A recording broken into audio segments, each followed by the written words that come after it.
Hi, welcome back. There haven't been videos for a few weeks because I took some summer leave, and as part of that, we went to visit the family in Uist.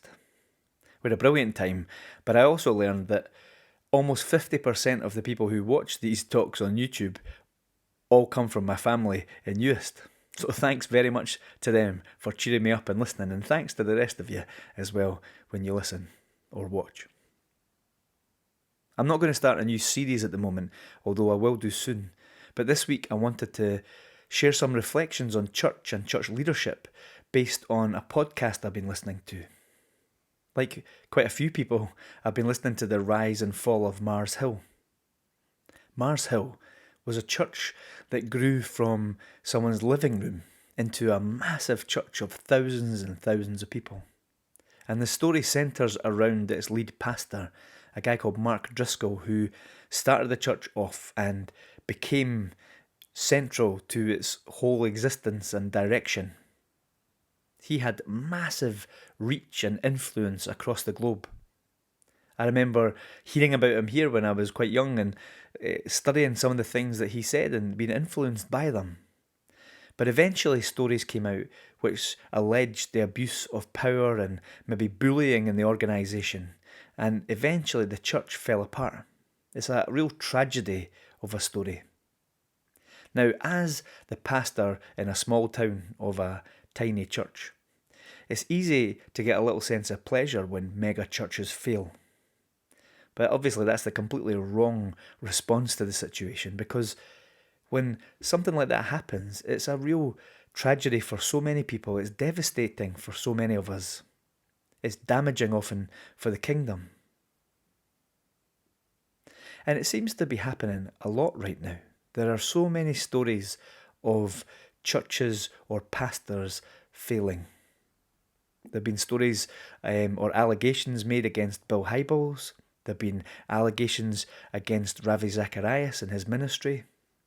But there's also been stories or documentaries even. Think about the documentary recently about Hillsong Church and the way that it commented or said things about the pastor called Carl Lentz or even Brian Houston, the founder.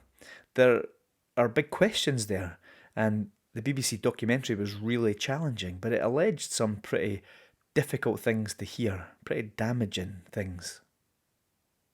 But not only have there been these issues, there have also been pastors who have admitted affairs recently, big celebrity pastors. There have been pastors who have now said that they are no longer Christians, that they have deconstructed their faith, they've moved on. They're being completely burnt out by the church movement, the industry of church that they were involved in. When we hear these stories, it can completely break us. There are so many leaders that are popular, so many Bible teachers across the world that we follow and that we are greatly influenced by them. And when bad things happen in their lives or when failure occurs, it can be hugely damaging for the rest of us too. The Apostle Paul recognised even in the New Testament church that people were getting too close to certain leaders or were following too closely certain leaders and not remembering who was at the centre of their faith. In the book of Corinthians, or 1 Corinthians, Paul says to them that some of them claim to follow him, some claim to follow Peter, others claim to follow Apollos. Some even said, no, we follow Jesus.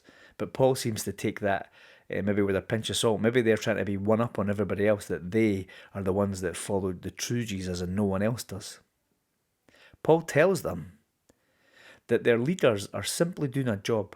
They're just doing what God gave them to do. But the power is God's. The glory and authority is God's. It doesn't belong to those individual leaders. God gives the growth to the church, and all glory belongs to Him. I'm filling in a form just now that the local presbytery have asked me to fill in. Presbytery is the kind of local council of churches. And they ask us, what kind of theology does your church have? And really who they're asking, or what they're asking, is who do you follow? What church leaders, what historical church figures influence you? What music do you use to worship? What version of the Bible do you read? These are the kind of ways that we describe ourselves as churches. We call ourselves Presbyterians or Baptists or Charismatics. We will work out where on a spectrum we are, from very, very conservative to very, very liberal, and in between. We try and describe and understand our faith that way. And all of us have leaders that we look to. That it may be our local church leader, although maybe not in my case, but we look to certain figures to help us and guide us in faith.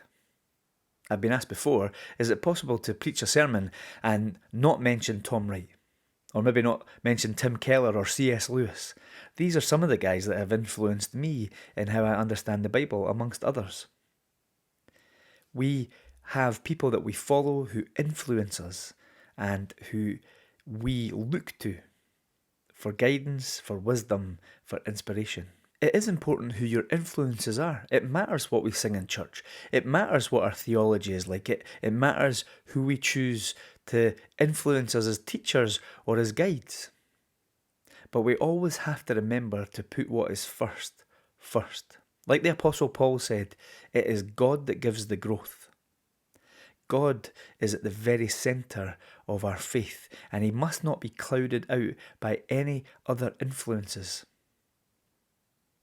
And so, how we describe ourselves as Christians, or who we find most influential, or what kind of worship that we prefer, none of these things should be the key way that we understand ourselves as Christians. At the very centre, we are followers of Jesus alone. Now, of course, we come to Jesus often through our traditions, often through our influences, but we must always challenge them. We must always ask questions of those influences and people based on Scripture. And so if we put Jesus at the very centre of our faith and don't allow anyone or anything else to get in the way, if we don't allow any of our influences or any of our preferences or what we think the best church or best theology or best worship is, if before all of that we put the Lord, then we will not only make better decisions, we will not only make wiser decisions, but we will also not be crushed when those who we follow, those who have discipled us, those whose teaching we love, fail us. When they show how sin-prone they are, just like we are, we will not be completely despondent, because our faith and our trust will be alone in the one who will never fail us, never abandon us, and never let us down. Now, don't get me wrong.